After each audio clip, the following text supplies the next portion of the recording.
Ya lo hemos visto a lo largo del programa. Dentro de la región hay cambios significativos con el retorno del presidente de Venezuela a su país y con el abrumador triunfo del presidente Rafael Correa en Ecuador. Por otra parte, ya todos los informes demuestran que Chile, Perú y México fueron las economías latinoamericanas que más se expandieron durante el 2012. Para analizar todos estos temas regionales, estamos con el analista del grupo Nueva Economía, Hernán Frigolet. Muchas gracias por estar con nosotros acá. No, encantado de acompañarlo.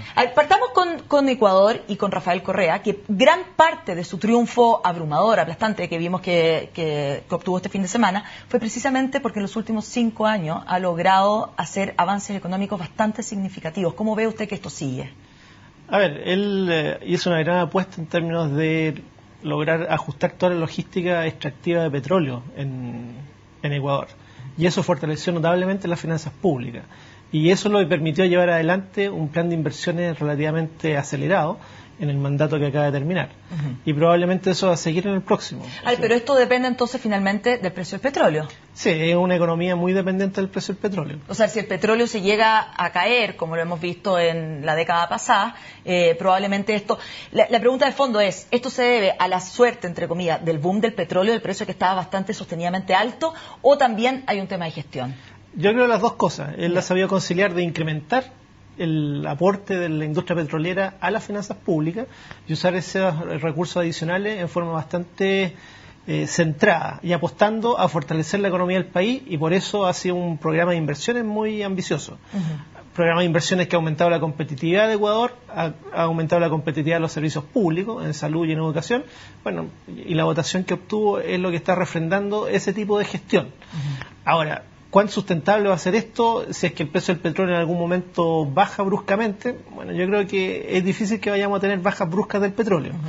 Y en ese sentido el manejo que ellos están haciendo es bastante cauteloso y tienen una lógica de recibir la inversión extranjera en la industria petrolera que es muy distinta del resto de América Latina. ¿Cómo funciona en Ecuador esto? Ellos no aplican royalty. En el fondo lo que hacen es una especie de licitación internacional en la cual las empresas llegan y suscriben un contrato de extracción. Y ahí se pacta un costo del servicio de extracción. Por lo tanto, todas las rentas económicas del recurso quedan capitalizadas completamente por el Estado. O sea, esas son del Estado finalmente. Lo que hace la empresa internacional es simplemente el servicio de extracción. Exactamente. Entonces ellos postulan a una licitación internacional, ven cuáles son sus costos de capital, cuáles van a ser sus costos operacionales, y con eso hacen una propuesta y el gobierno ahí decide cuál es la empresa con la cual se van a quedar para que determinados bloques sean explotados por esas empresas. Y todo el resto de la renta económica del recurso queda en manos del Estado, y si es que de repente hay pics de precio, todas esas ganancias extraordinarias las va a capitalizar completamente el Estado ecuatoriano. El Estado de Ecuador en ese momento es un Estado dolarizado, ¿no es cierto? Eso fue antes de Rafael Correa, pero en este momento es una economía dolarizada. ¿Ha ayudado eso a que la economía efectivamente salga adelante? Sí, yo creo que más que nada le ha ayudado a controlar el problema de la inflación.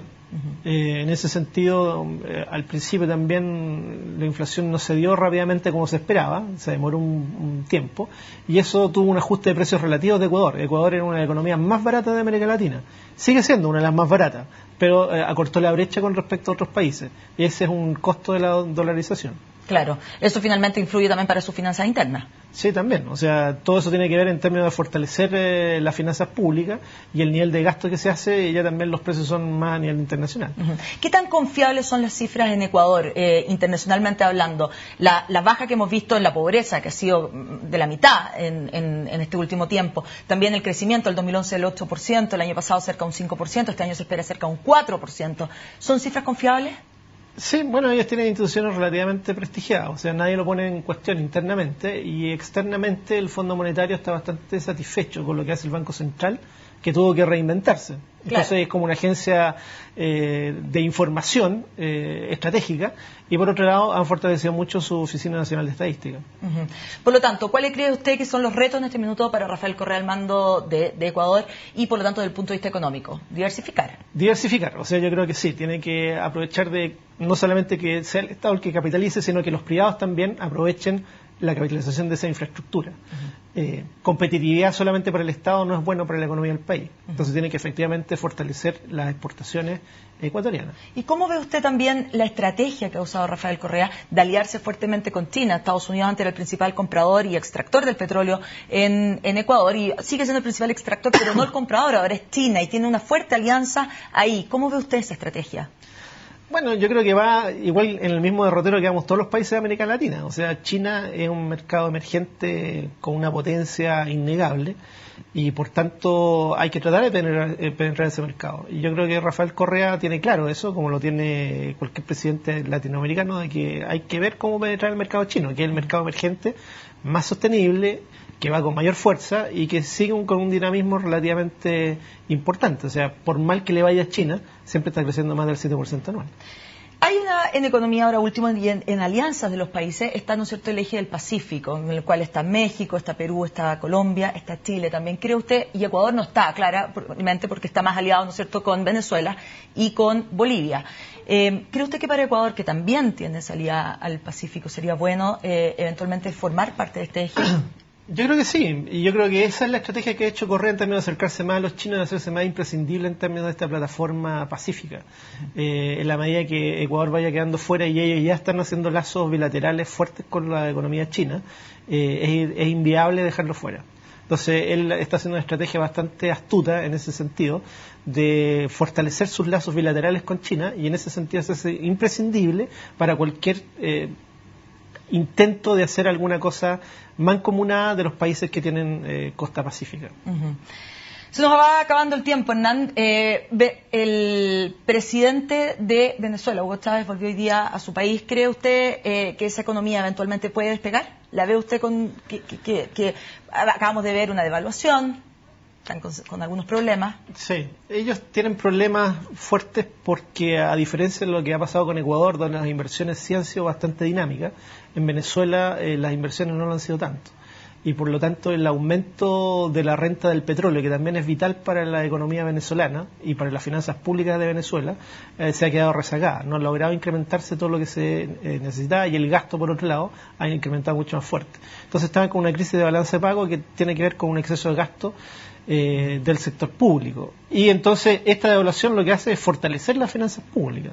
Claro. Entonces ese es el kit del asunto en Venezuela. Y por otro lado están ciertos de que es una economía muy dependiente del exterior. Ellos la matriz productiva que tienen es muy dependiente de las importaciones y prácticamente todo el consumo final de los hogares son puras importaciones. Entonces tienen un problema de inflación y lo están usando mecanismos de control de precios que en general no se sostienen en el mediano y el largo plazo. Por lo tanto, entonces va a haber traspaso y va a haber una presión inflacionaria, por mucho que se trate de diferir el esfuerzo y fortalecer en alguna medida, en el corto plazo, las finanzas públicas. Esa es la receta que más o menos están aplicando en Venezuela. Claro. Crecimiento, yo no creo que eso vaya a revitalizar mucho el crecimiento de Venezuela mientras no haya un incremento sostenido de la inversión. Y tienen que tener un par de años por lo menos de inversión muy fuerte para que relancen el crecimiento de Venezuela. Bueno, y para eso es la confianza. Sí, pero yo creo que la confianza más o menos la tienen. O sea, yo creo que ya los empresarios, ¿cuántas reelecciones lleva Chávez? Claro. O sea, ya el que no se adaptó, mejor elija otro país donde moverse con sus capitales. Pero yo creo que ellos ya están adaptados. Queda el prisma político ahí de siempre tratar de hacerle un frente a Chávez para tratar de tener más incidencia en su política pública. Pero yo creo que la mayor parte de los empresarios ya venezolanos están adaptados y si no lo están, o sea, tienen que buscar otro horizonte. Muy bien, Hernán. Claro, entonces queda esto. Que esté muy bien. Muchas gracias por haber conversado con nosotros acá en Agenda Económica. No, encantado, cuando quieras. Con esta conversación, entonces, terminamos este primer día de la semana en Agenda Económica. Como siempre, los invito a seguir juntos a CNN en Chile.